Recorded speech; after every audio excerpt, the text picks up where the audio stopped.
թոշակառուները շարունակում են ապրել այդ աղքատության շեմին։ Որովհետև հենց բարձրացնում եք նվազագույն բարողական ցուցանիշի բարձրացումը, այդ ցուցանիշի հետևից վազելու տպավորությունը։ Նա ճալինում գները բարձրանում, բա պետք է վազես, բայց ինչ պետք է անես, բա պետք է բարձրացնես, որ մարդիկ կարողանան ապրել, բայց դա մենք ուրիշ բան ենք մոռանում։ Այդ ծախսերի մեջ մեծ էական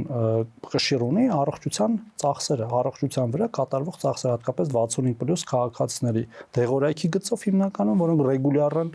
շաքարային դիաբետի դեղորայք կլինի, ճնշման, ստենոկարդիայի դեղորայք կլինի, որը մենք էլի փոխհատուցել ենք առողջության ապահովություն, եւ սա մենք հաշվում ենք միայն մաքուր այս ձևով։ Բայց եթե այդ կտորն էլ հանենք, որը մարդկանց համար հաճախ ամսական 20, 30, 40 հազար դրամ նայած ինչ դեղեր են խմում, այդ ավելին ալնում, քան նույնիսկ մեծահասակով եւ նույնիսկ թարմացված սպառողական զամբյուղը, բայց իհարկե դա երբեք չի նշանակում, որ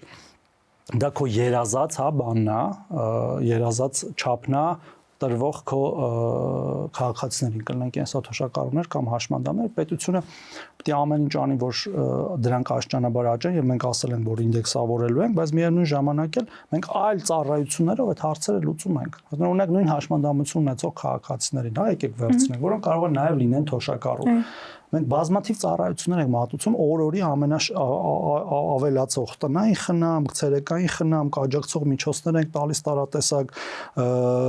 չեմ ուզում բժշկական տերմինների մեջ մտամ, երեք ենք ընդունել մի որոշում, որը մոտ 900 միլիոն դրամի ավել ծառայություն համատուցում տասնյակ հազարավոր մարդկանց գներն ենք բարձրացրել,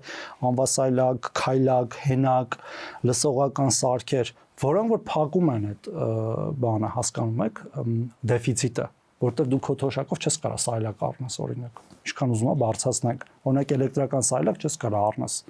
որը արժի 500,000 դրամ։ Դրա համար պետք է նայել ամբողջության մեջ այդ ամեն ինչը, դու այլ հարակից ծառայությունները ոնց ես փակում, պետք է ընդլայնենք ցերեկային խնամքի ծառայությունները,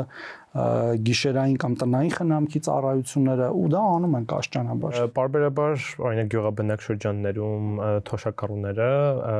չեն ունենում այդ հնարավորությունը հետ վճարի, ոնց են այդ պնդում անում։ Բանկոմատներ չկան, օրինակ կանխիկ վճարում անելու դեպքում, երբ որ օրինակ